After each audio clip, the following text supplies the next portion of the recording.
And we want to welcome back Scott Angelle, the longest-serving director of the U.S. Bureau of Safety and Environmental Enforcement. He is also the founder of USA Energy Workers, and he's held some pretty big positions in Louisiana as Lieutenant Governor, Secretary of L.A. Department of Natural Resources, and others. Thank you so much for being with us. Well, thank you so much, Celinda. It's great to be coming to the Hill Country from Cajun Country to join you and the real JR in Texas. JR, yeah. James Ray Williams. That's him. Yeah. That's him. And you joined us last July, Scott, and we talked about energy prices and what could be done to keep those down. At the time, I believe it was more like gas prices and fuel and that sort of thing.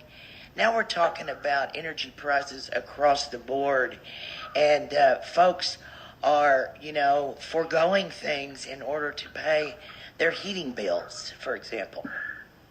Yeah, look, it's very unfortunate, and it's an unforced error. It's an unforced error because of poor public policy by this White House. We are starving the supply chain, and we are starving the supply line. And it's showing up at the gas pump, and it's showing up at the monthly utility bill. And a recent survey found that a quarter of U.S. households are foregoing some of the basic household necessities like medicine and food in order to pay an energy bill. I mean, people are living in constant fear of their next energy bill. We have the Wall Street Journal recently reporting that folks are turning to bubble wrapping their windows, skipping showers, sitting in the dark, sleeping with hot water bottles. You kidding me? In the most advanced continent, the most advanced country on the planet, we're resolving to do that. And we believe, Celinda and JR at USA Energy Workers, that this is unnecessary. We have been blessed with abundant domestic resources. And this administration, in the name of the environment, has said no in a lot of ways to American production while at the same time advocating for increased OPEC production. And we believe at USA Energy Workers, the facts are very clear that American energy is, in fact, the most environmental friendly energy on the planet. And we shouldn't be, in the name of the environment, shutting down opportunities to fuel our great nation while asking OPEC to fill in that void for us. And so American energy, American consumers, we believe the solution to those problems are not increasing interest rates, the increase in domestic production to get inflation under control. And you know full well about energy produced domestically. Louisiana and Texas, big energy producers. In fact, the oil show is 1 year in Odessa, and it's in Louisiana the next year, so it's interchangeable. And so we could be self-sufficient. Is that true? Well, look, at the end of the day, each member of the union, each state in this union does something special and makes us great as a whole, right?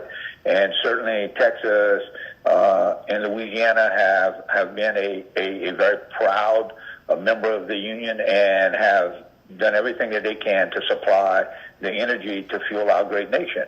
And so what we believe is we want to do more of that.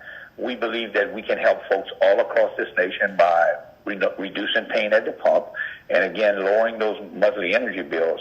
Because at the end of the day, it's about, when we take a look, I think there's a great example when we take a look at our farmers.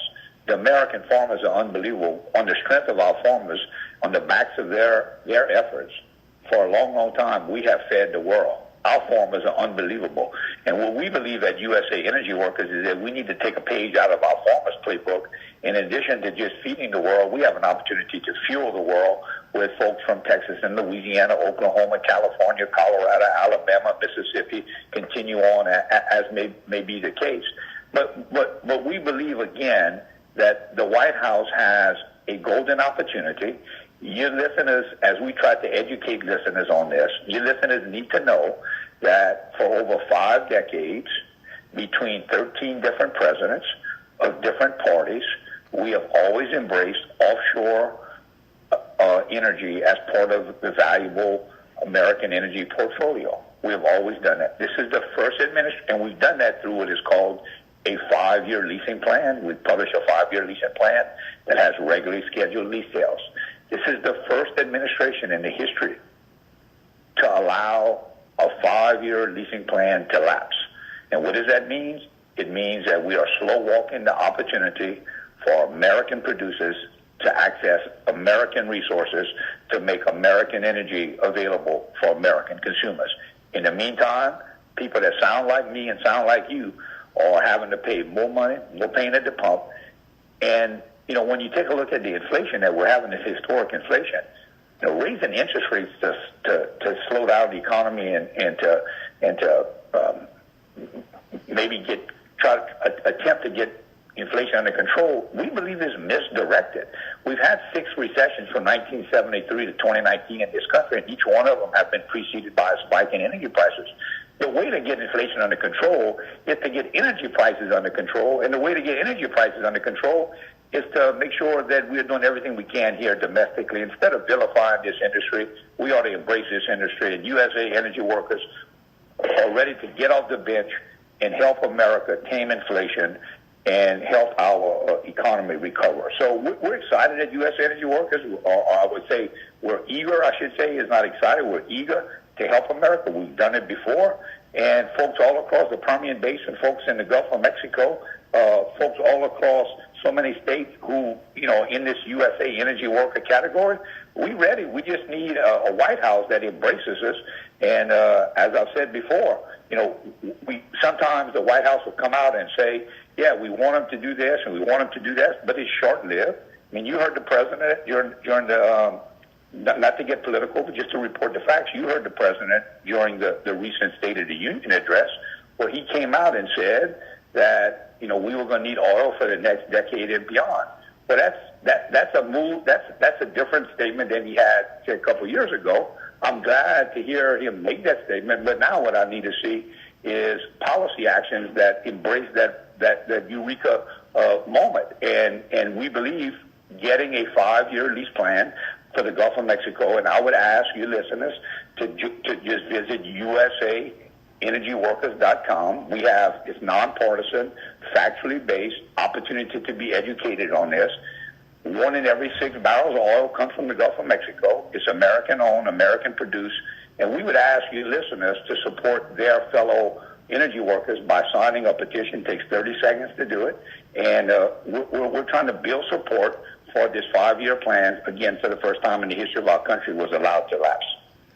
Does it frustrate you at all to feel like you need to get people to sign a petition to address something that's so simple that even I can figure it out? And that is energy prices go up. When that goes up, that hits the poorest pocketbook. It doesn't hit the wealthy. They got money. You can raise gas to anything you want to do. They're going to be able to pay for whatever they want to do. But it hits everybody. It affects the cost of delivering services to everybody. In every aspect of your life, just about, the cost of energy going up has a rippling effect that goes through every penny you spend, just about. And they don't want to play like they don't get that. They've got to understand that. And then they don't want to talk about where you have to go mine lithium. Who's going to do that? What do you do with the batteries when they don't worry about what that's going to affect on the planet. They just hate the fact that there's people making money on oil and gas. Well, JR, you make one great point, and thank you for bringing it up, because it is frustrating that we have to resort to what I would say, taking this message to the street, because the facts don't support their policy actions. Let me give you a very, very important observation that I think supports exactly what you said. In November 2016, now just kind of get in your mind, November 2016, the Obama-Biden administration released a report. It's a federal document, it's a public record, that concluded that not having Gulf of Mexico lease sales would increase the greenhouse gas emissions because we'd have to get production from foreign countries. That's precisely what the November 2016 Obama-Biden report issued by the federal government said. But yet, we fast forward to 2021, and precisely what this White House did was pause and cancel offshore lease sales, and at the same time asked OPEC to increase production. Again, all in the name of the environment, but clearly the facts don't show that. So yes, it is frustrating that we have to, resort to the kind of conversations that we're having today to get folks to get off the sidelines. but it's too damn important not to do it because we know how much pain is out there. And you're so right. You're absolutely right. It's not the wealthy guy who gets impacted by energy prices. No, they got enough buffer in their budget to handle it. But it's the single mom who's taking her kids across town from daycare. It's the senior citizen living on a fixed income who gets that whopping energy utility bill at the end of the month. It's the people who are living on the margins that can least afford it that energy prices just destroy. And again, if you kind of looked at what's happening, we've been raising interest rates to tame inflation. The experts tell us about 40% of the inflation that we are experiencing in this country comes from energy inflation. What we say at USA Energy Workers, quit increasing interest rates. Let's increase domestic production. We'll lower inflation that way, and we'll put people back to work. So it's just ironic, and it is frustrating. And we kind of think that there's something nefarious at play because the facts are so clear. As you said, it's almost like common sense, and yet maybe it's because of hate or some other reason that we don't know. We can't hardly figure it out, but we're not going to quit. We are going to continue advocating for domestic energy because we know how important it is to Main Street and to the kitchen tables of America. Well, this is kind of connected. One of my favorite guys in the House a long time ago was Trey Gowdy, and he's gone now. I have since found, I guess, a friend of yours who's carried the message pretty good, and that's Representative Clay Higgins. He is he is a jewel. He's certainly out there making noise, and we certainly, are excited about folks who are interested in carrying the message on how important USA Energy Workers are. We certainly believe that at the end, we are a very, very important part of this economy, and we believe that we can help every American, regardless of color, regardless of economic social class. We can help every American by lowering energy prices through increased access to domestic resources. That starts with the Gulf of Mexico and the approval of a 5-year plan. And again, we're not talking about radical policy here. We're talking about something we've been doing for over 5 decades between 13 different presidents of different parties. And somehow, some way, we got to a point where this administration has been told by the judicial branch, has been told by the executive, the legislative branch to have lease sales, but the executive branch, the White House themselves, the Department of Interior, has refused to initiate on their own. Yes, they are responding to the judicial action, they're responding to the legislative action, but on their own, through the executive action, they have refused to initiate a lease sale on their own. They have a duty and an obligation under law to produce a 5-year plan. They allowed the previous one to lapse without putting a new one in. 1 in every 6 barrels coming from the Gulf of Mexico. Final comment for you guys to know in terms of statistics. This will shock you. This will shock you. 73% of the oil that we import into this country has a higher carbon intensity per barrel ratio than production from the Gulf of Mexico. So in the name of the environment, we're saying no to opportunities here in America. We're begging OPEC in the name of the environment, but the statistics show that 73% of what we're bringing in from other countries has a higher carbon intensity than production from the Gulf of Mexico. So you add all that up, and it doesn't make any sense. And we believe the best way to respond to that is to educate. And me having a great opportunity to join you guys in Hill Country to talk about it. And I realize in a lot of ways we're preaching to the choir in your target area. I get that, but it's time for the choir to get out the pews, and I'm asking for the choir to sign the petition. Visit USAEnergyWorkers.com. 30 seconds, sign a petition. Let America know that you think we ought to have a balanced approach to this energy policy. Well, we want to thank Scott Angelle.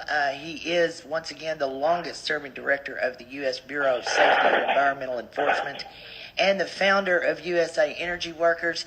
Scott, thank you so much for being with us again. We certainly appreciate your time. Well, thank you so much. And as goes Texas, so goes America. Keep up the great job. Thank you. Bye-bye.